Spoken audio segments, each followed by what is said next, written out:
Bonjour à tous, aujourd'hui on part à la découverte de Grenoble, la capitale non officielle des Alpes, et on va essayer de comprendre comment sa géographie si particulière a pu forger une histoire d'innovation aussi incroyable.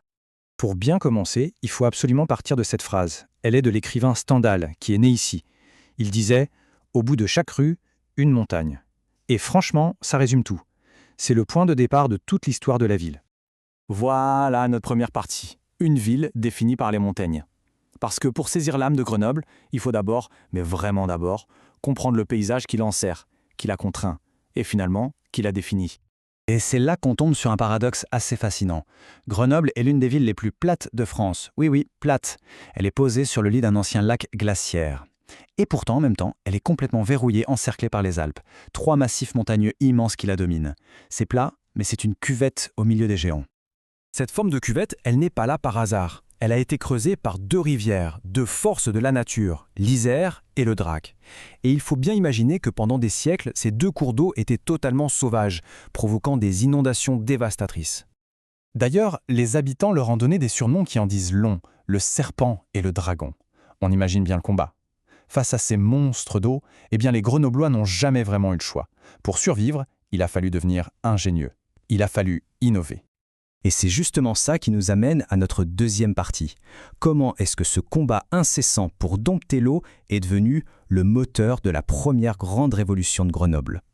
Alors, si on regarde cette chronologie, on voit vraiment une montée en puissance. Ça commence en 1788 avec la Journée des Tuiles. Un avant-goût de la Révolution française, c'est une ville rebelle.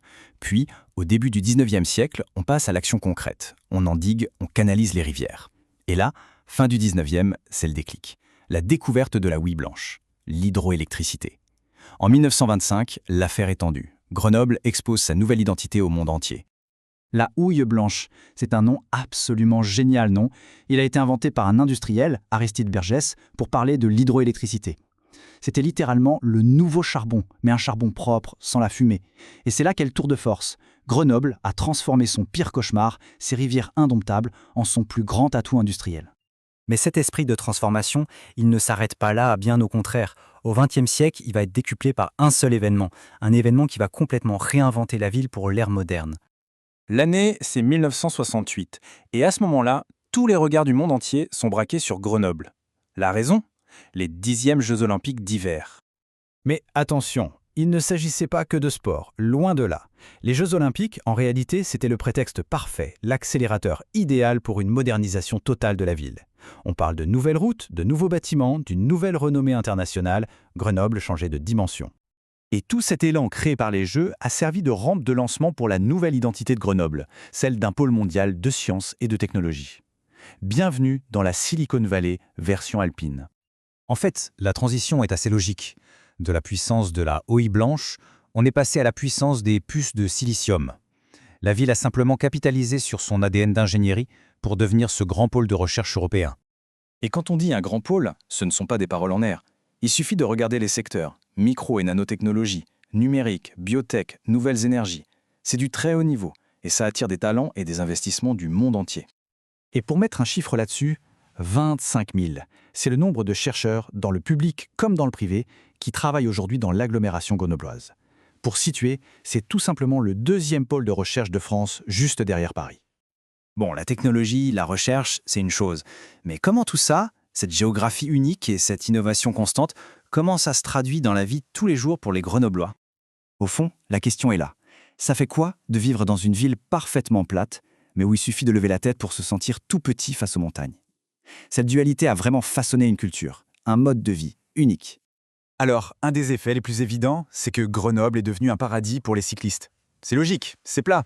Résultat, plus de 15% des trajets pour aller au travail se font à vélo. C'est un chiffre énorme. Et la ville a accompagné ce mouvement, elle a massivement investi.